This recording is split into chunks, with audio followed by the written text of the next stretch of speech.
कैसा होता होगा वह अपने आप में अद्भुत है। लेकिन वर्तमान में जो वातावरण देखने को मिल रहा है गुरुदेव के माध्यम से, वह उस वातावरण से कम नहीं है ये वातावरण। क्योंकि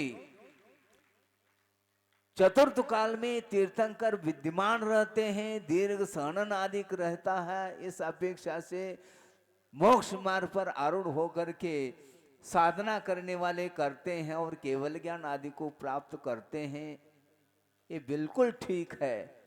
किंतु जहां पर वातावरण नहीं होते हुए भी सब कुछ छोड़ करके निरीह वृत्ति के साथ आचरण करना, ये भविष्य के लिए अपने आप में बहुत अच्छा चिन्ह मानता हूं मैं। और आचार्य महाराज भी यही कहते हैं।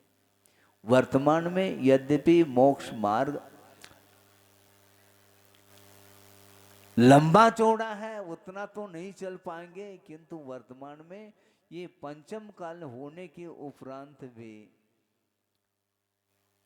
निरंतर साधना करने के लिए आज भी क्षमता विद्यमान है। आप देख ही तो रहे, और आज हमारी क्षमता नहीं, उनकी कैसी क्षमता है? वो क्या चतुर्थ गुणस्था, आप चतुर्थ काल में पैदा हुए हैं क्या? उनके लिए भी काल पंचम ही है, हमारे लिए भी पंचम है। कुंद कुंद स्वामी भी पंचम काल में ही पैदा हुए हैं।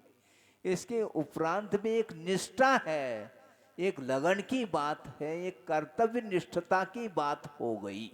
और निरंतर कर्तव्य पथ पर चलता चला जाता है तो निश्चित रूप से उसको मंजिल मिले बिना रह नहीं सकता। परंपरा से मुक्ति आज भी है, इस प्रकार आगम का उल्लेख है। साक्षात मोक्ष नहीं मिलेगा, किंतु परंपरा से मुक्ति मिलेगी। और वह प्रसंग आपके सामने छोटा सा रख रहा हूं। आपका बहुत समय हो चुका है, आपने 3.5 घंटे लिए हैं, तो हम कितने घंटे तो ले नहीं सकते अपन है। 3.5 मिनट भी मिल जाए तो काफी है। और पटेरा का वह प्रसंग अभी भी मुझे ताजा स्मरण में आ रहा है। उस समय क्षुल्लक अवस्था में थे, योग सागर जी आदि और 2-3 क्षुल्लक थे। उस समय की बात है, आचार्य महाराज अकेले और निरंतर वो लेखन कार्य में व्यस्त रहते थे। और शाम के समय थोड़ा सा समय मिल जाता है तो लोगों के लिए भी वो दे देते थे। घंटों घंटों हमने देखा है, सागर समाज के लोग उस समय भी आते थे, लेकिन 1 घंटा 2 घंटे तक लगातार बैठे रहते थे लोग, लेकिन दृष्टि उठा करके उनको नहीं देखते थे, लेखन कार्य में ही व्यस्त रहते थे। और वह प्रसंग है शाम का। और उनका ये कहना था कि यद्यपि पंचम काल में मुक्ति नहीं है, किंतु कौन कहता है कि पंचम काल में मुक्ति नहीं है? मुक्ति का अर्थ आप समझते हैं क्या? मुक्ति का अर्थ निराकुल भाव का नाम ही मोक्ष है। और जो जितना निराकुल भाव का अनुभव करता है वह मुक्ति का अनुभव करता है, इसमें कोई दो राय नहीं। और 3-3.5 घंटे तक मैं देखता रहा, आप लोग आकुल व्याकुल नहीं थे, निराकुल भाव के साथ घोषणा करते चले जाते थे। दान की घोषणा है। दान क्षेत्र में कौन प्रमुख हुए हैं? राजा श्रेयांश। और वो दान क्षेत्र में, और आप लोग भी तो दान ही तो दे रहे हैं, और क्या करना। उन्होंने वृषभनाथ भगवान को आहार दान दिया है, इसलिए उस क्षेत्र में उन्होंने प्रसिद्धि पाई है। उसी प्रकार आप लोग भी जनालयों के निर्माण में मुक्त कंठ से दान की घोषणा कर रहे हैं। इसके माध्यम से जो साथ से पुण्य का अर्जन करता है वह अन्य और कोई भी साधन उसके लिए नहीं है गृहस्थ अवस्था की अपेक्षा से। और ये भी इसलिए कह रहा हूं कि वस्तुतः पुण्य के उदय से संपदा मिल सकती है, किंतु उस संपदा का सदुपयोग करने के लिए विशिष्ट पुण्य की उदय की आवश्यकता है, जो आज देखने को मिल रहा है। इसलिए गुरुदेव का पूरा आशीर्वाद वहां से मिल रहा है आप लोगों को, और हमें भी प्रतिपल मिलता रहता है। हम उन्हें याद करें अथवा न करें, विश्व कल्याण की उनकी जो भावना है वह अपने आप में उसी का नाम तो आशीर्वाद है। महाराज हमने तो नमस्ते किया 10 बार, एक भी बार आपने हाथ नहीं उठाया। अरे हाथ नहीं उठाया तो मन तो उठाया होगा। मन के माध्यम से आशीर्वाद मिलता है क्या नहीं मिलता? बिल्कुल मिलता है।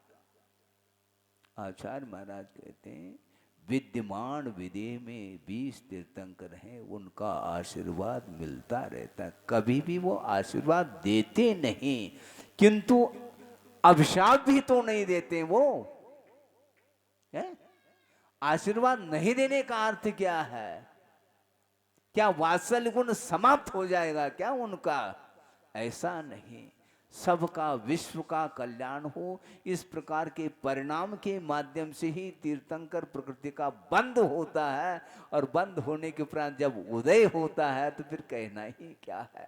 नासा दृष्टि उनकी रहती है, किंतु केवल ज्ञान में विश्व ही अवतरित होता है, और उनके उस वीतराग मुद्रा को दे करके जब पशु तक जो भवांतर के वैर को लेकर के आते हैं, क्रूर वृत्ति वाले होते हैं, उनके रेंज में पहुंचते ही सारा का सारा वैर भाव समाप्त हो जाता है, परस्पर में मैत्री भाव जागृत होता है। ये पशु की बात हो गई, आप लोग तो मानव है, इसलिए ये आप प्रतीक्षा मत करिए। उन्होंने महाराज ने आशीर्वाद नहीं दिया, महाराज ने हमारी ओर नहीं देखा। अरे भैया विश्व की ओर वो देख रहे हैं, तो विश्व में आप रहते हैं क्या नहीं हो?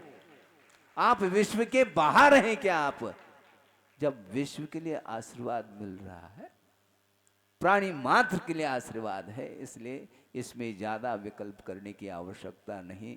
और आपने बड़े उत्साह के साथ इस कार्य को संपन्न किया है। इसी प्रकार आगे भी आपकी उत्साह और क्या और वृद्धि को प्राप्त हो, इस प्रकार प्रभु से प्रार्थना हम भी करते हैं। और आचार्य महाराज भी बार बार यही सोचते हैं, क्योंकि इसके अलावा गृहस्थ के लिए और कौन सा साधन है धर्म ध्यान करने के लिए।